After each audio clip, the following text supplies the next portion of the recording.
So today I'm making carne guisada and a very simple rice dish. And if you want to see how I make both of these, then just keep watching.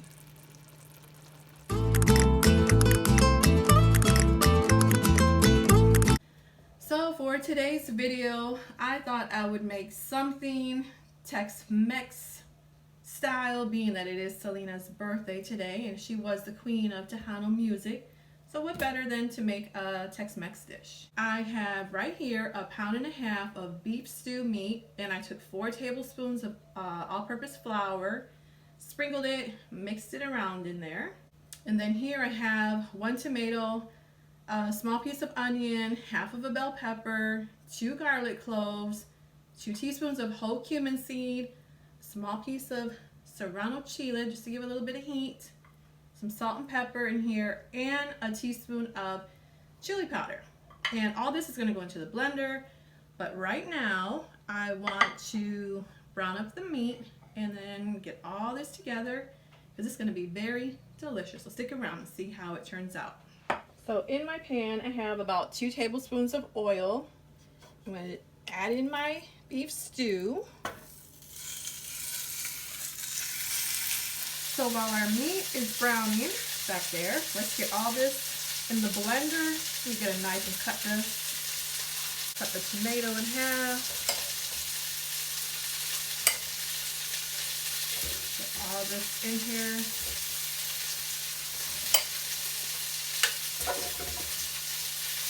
This is going to be very delicious. I love this.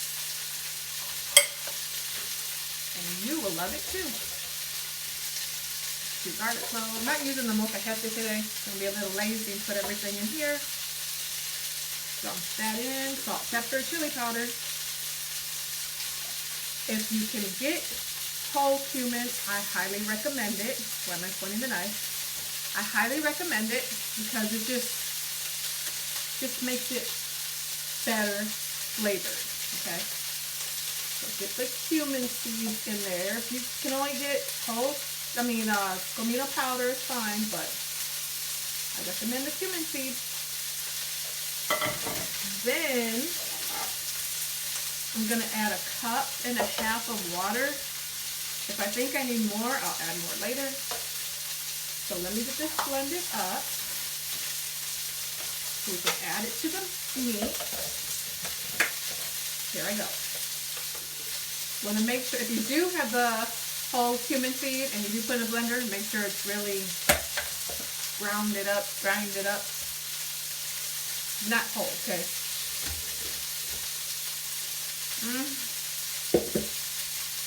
I love the smell.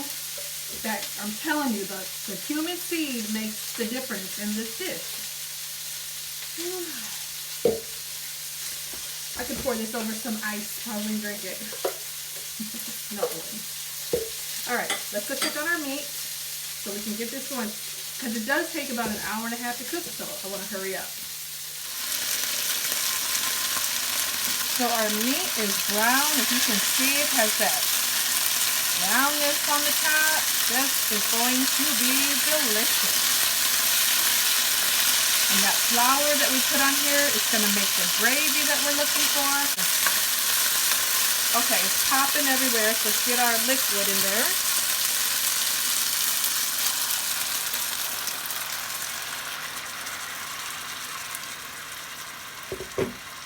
Turn that on high. Oh, that garlic. You can just smell that freshness in here.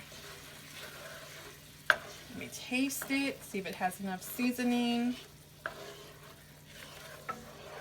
You want it to come to a boil because anytime you add flour to thicken up a liquid, it has to come to a boil to reach its full thickening. I don't know why I keep moving with my hands. Okay, let me move my hands out of the clip here.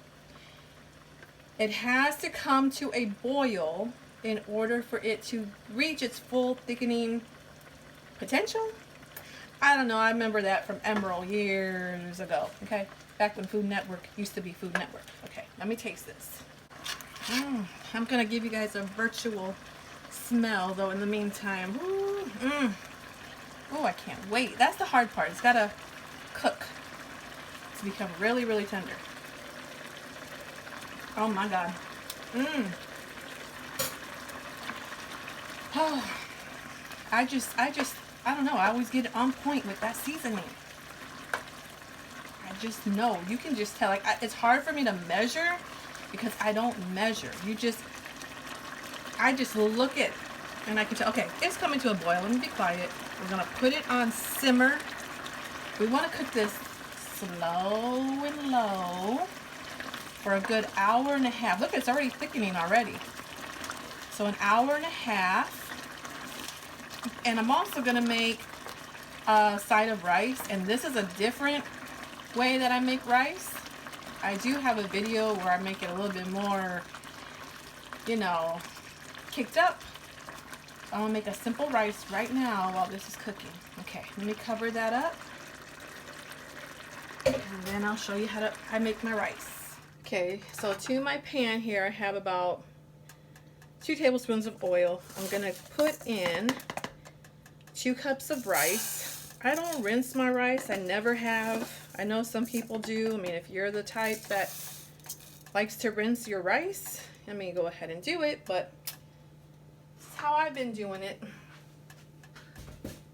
Then we're just gonna stir that around. This is a very simple recipe, so don't blink.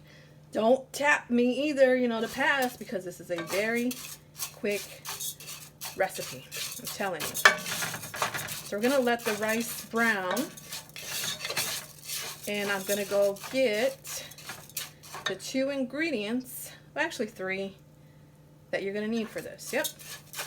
Well, it could be 4, but I am not gonna go to the store to get some like frozen corn or some frozen vegetables, because if I don't have to go to the store, I'm not going. You don't want to leave your rice. You don't want to walk away from it. You want to stand here and just keep stirring it. It's starting to get somewhat toasted. I mean, I can leave it like that if I wanted to. I can still keep browning it. Depends. And it's 1 cup. So if you're going to use 1 cup of rice, it's 2 cups of liquid, 2 cups of rice, 4 cups of liquid, you know, 2 to 1 ratio. Ratio. So I have my water heated up, because that way it doesn't bring the temperature of the rice down. You can warm up your liquid, whatever you're going to use, water, chicken broth. So let me start getting everything in here. I'm going to leave it, I think it's good enough. I'm satisfied with that. So I have my chicken flavored bouillon. You have to have this in your pantry with your spices. You have to. This is a must. It's just good with everything. I'm going to put in a tablespoon and a half. Pretty sure that should be good enough. And if you had frozen vegetables, you could add whatever you wanted here. But like I said, I don't have any. So it's just going to be plain rice. I have half a cup of tomato sauce. Let me get my water. I would put chicken broth. I'm just going to add water. But you can if you want. So here's 2 cups of hot water. Well, I put it in the microwave for a couple minutes. Boiling water. Let me get 2 more cups of water.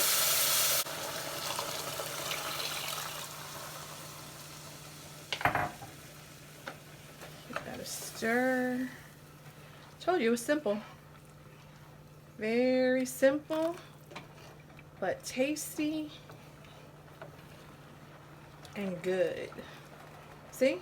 By adding the hot water, the hot liquid, it's almost going to be a boil. I can turn it down low. I don't have to wait. So once it comes to a boil, we're going to lower it, and you're going to cook it for 20 minutes. You're not going to lift the lid. Just going to walk away. I'll put my timer on for 20 minutes, and then do not go anywhere, because, oh, this is going to be so good. And now here it is, all done. I don't know if you can see it. Too bad you can't smell it. Okay. Ooh, I already know it's going to be good. But let me tell you about the rice, okay? I'll do one at a time.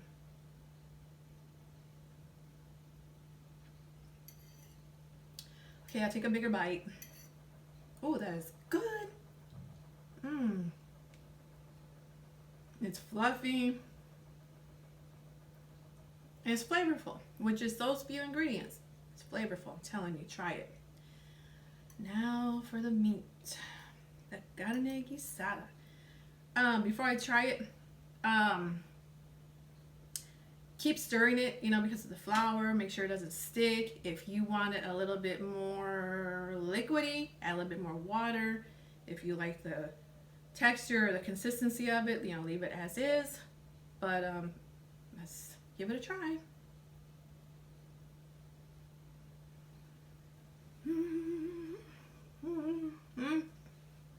Ooh. I'm sorry. I'm sorry. This is, I'm speechless. Oh, this is good. That beef is tender. I like using beef stew, that type of meat, because it's just a tender piece of meat. I wouldn't use a tough piece of meat here. Make this, okay? You will not be disappointed. If you make this, tag me on Instagram, okay? And let's hashtag it anything for Salinas. I'm just gonna tell you right now, if you like this video, thumbs it up, subscribe, comment if you have any questions about this, and please go and make this, okay? And I'll see you guys in my next video. Bye, guys.